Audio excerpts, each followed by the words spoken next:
Please wear a mask. 7 million Americans are sick. Check it out. Leave your comments, ding the bell, share it with your friends, and subscribe to our channel. I just wanted to bring people's attention or remind them that one of the liabilities, one of the dangers of COVID-19 is the danger of having a major stroke. And that is something that can happen to people absent of any other symptoms.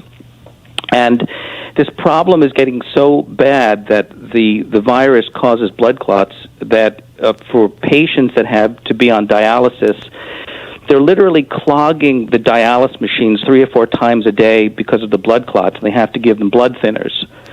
And I personally know someone that's relatively young. This is happening in young people, 30 to 40 years old.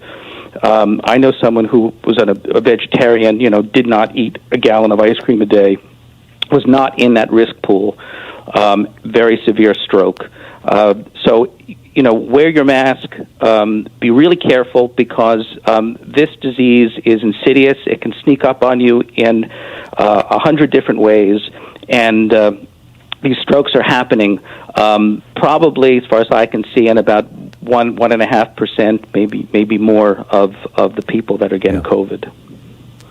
Yeah, I wrote an op-ed about this for Alternate and Raw Story a couple of weeks ago, maybe a week and a half ago, about why. In fact, you Google my name and why COVID is worse than you think, and it'll pop right up. And I laid out that, and I linked to all the science on it. And I think, frankly, Jonathan, one of the stories that I don't think gets covered anywhere near enough is the unexplained deaths. Since COVID started circulating around the world, every country, including the United States, are starting to see death rates going up in ways that are not explained. And most of those deaths have to do with heart attacks or strokes. And the prevailing assumption is that these are COVID cases that were never diagnosed because the only symptom that they presented was that they dropped dead from a heart attack or they were paralyzed by a stroke. So spot on, Jonathan. I totally agree with you. And I just want to say quickly, there are a couple blood markers they're finding. One is called D-dimer, which is a protein fragment. Another one is thrombin, which is an enzyme. So those are markers. But yeah, and I'll look at that article. I wasn't aware of that, so that's very interesting. But they're finding these clots in the lungs and in the kidneys. So it's very shocking. And in the liver. Thank you, though.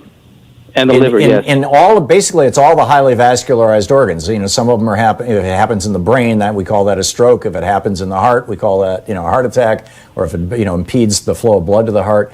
When it happens in the lungs, that's COVID lung. When it happens in the liver or it happens in the kidneys, you get kidney failure. This is essentially a disease of the blood vessels because they're rich in these. Angiotensin receptor sites. I believe angiotensin is the name of the hormone that regulates blood pressure. And the virus likes to go where those are the keys that they use to enter the cells of the body. And it's not a good thing.